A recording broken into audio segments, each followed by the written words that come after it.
Bonjour les amis, alors aujourd'hui on se retrouve pour une nouvelle vidéo.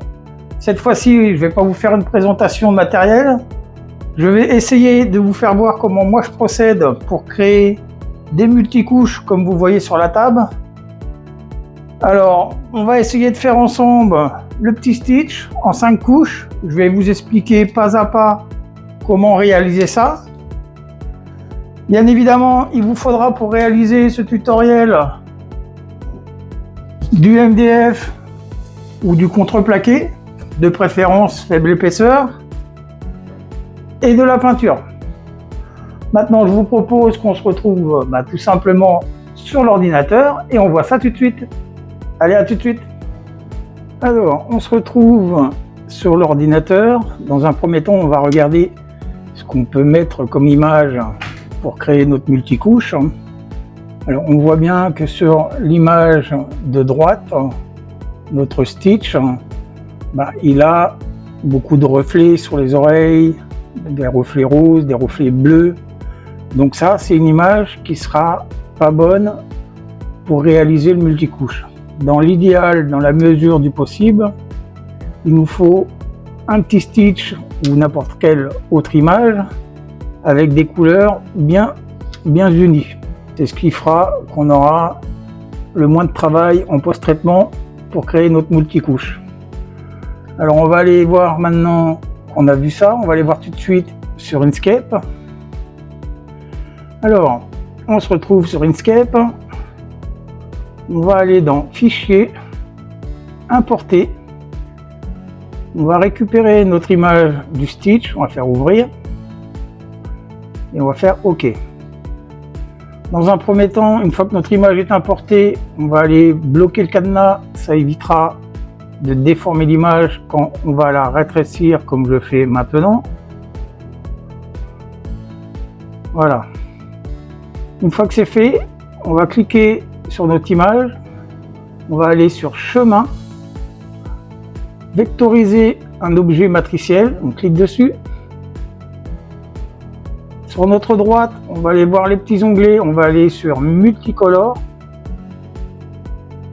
Et dans Détection, on va choisir Couleur. Et pour créer notre multicouche, on va créer sur la petite case Empilement. Alors là, si je laisse mon petit stitch dans cet état, on voit qu'on va avoir 8 calques. Donc 8 calques, c'est beaucoup trop, donc on va descendre. Donc à 7, on voit qu'on n'a pas trop de changements dans notre image. À 6, il y a encore des calques de trop, pas de changement. À 5, on voit que ça ne change pas grand chose. Et à 4, là on voit qu'il nous manque du noir, le noir de stitch. Donc on va repasser sur 5 calques. Une fois que c'est fait, on va faire mettre à jour et appliquer. On va prendre notre image, on va la mettre sur le côté et on va effacer l'image d'origine.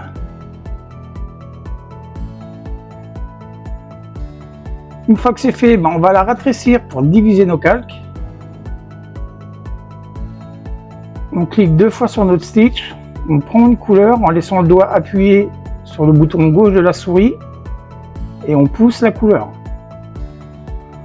Donc là, ça nous fait un calque,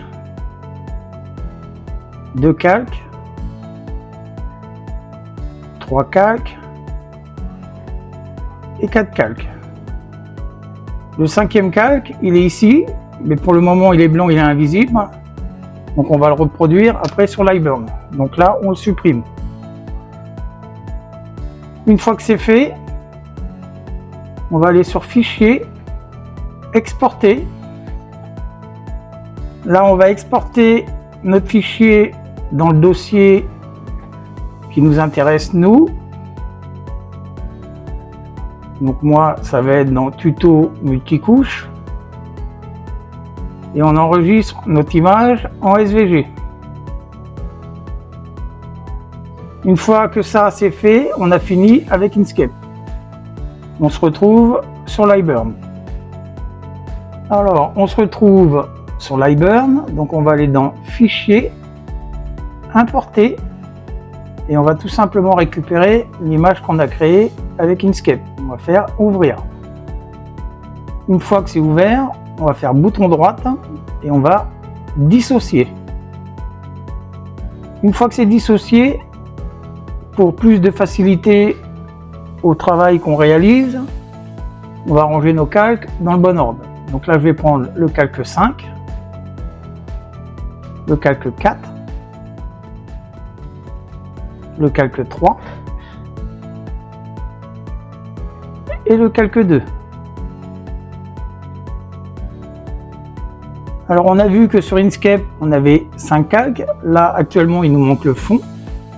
Donc on va aller sur le calque 2. On va faire bouton droit, copier, et on va coller juste à côté.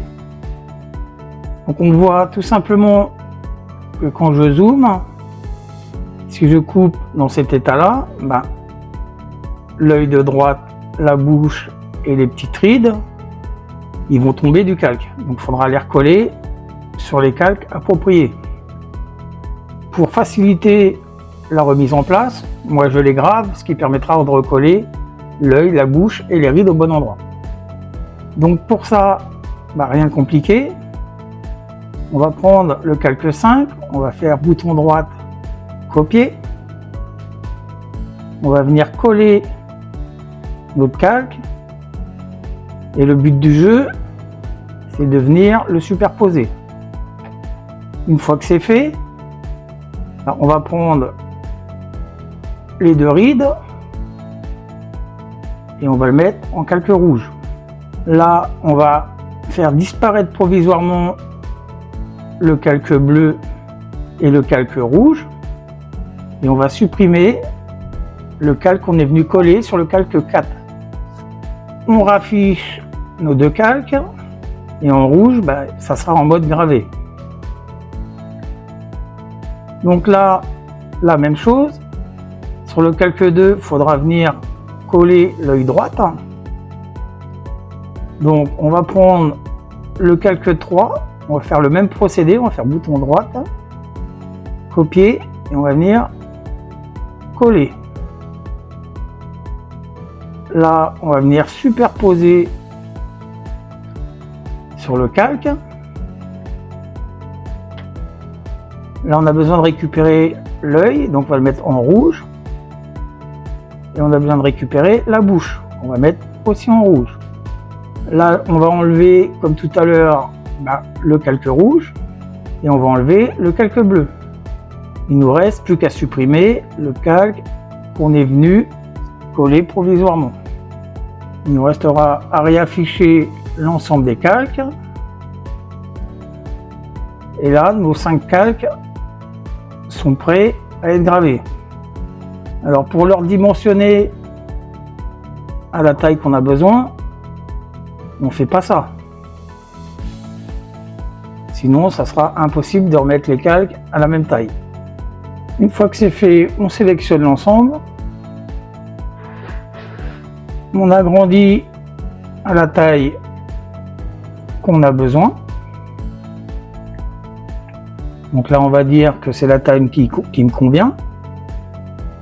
Pour éviter d'avoir 6 calques ou 5 calques, on va tout simplement enlever provisoirement le calque rouge. On va sélectionner l'ensemble des calques et on va passer ça en calque noir. Il ne nous reste plus qu'à afficher le calque rouge.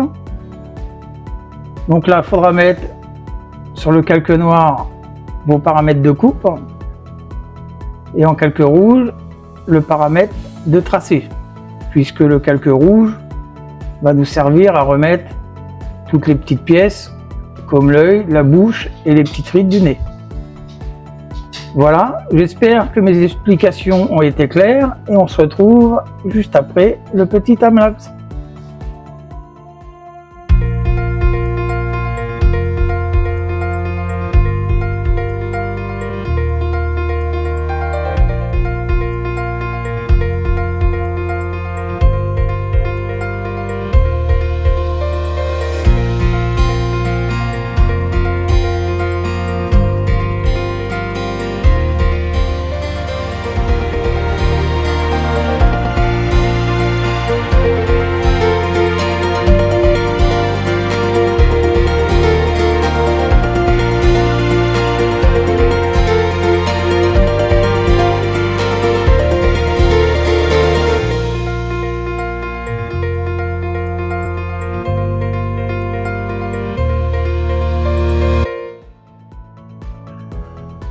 Alors voilà, on arrive à la fin de cette vidéo, de ce petit tutoriel. Je vais vous présenter le petit Stitch fini.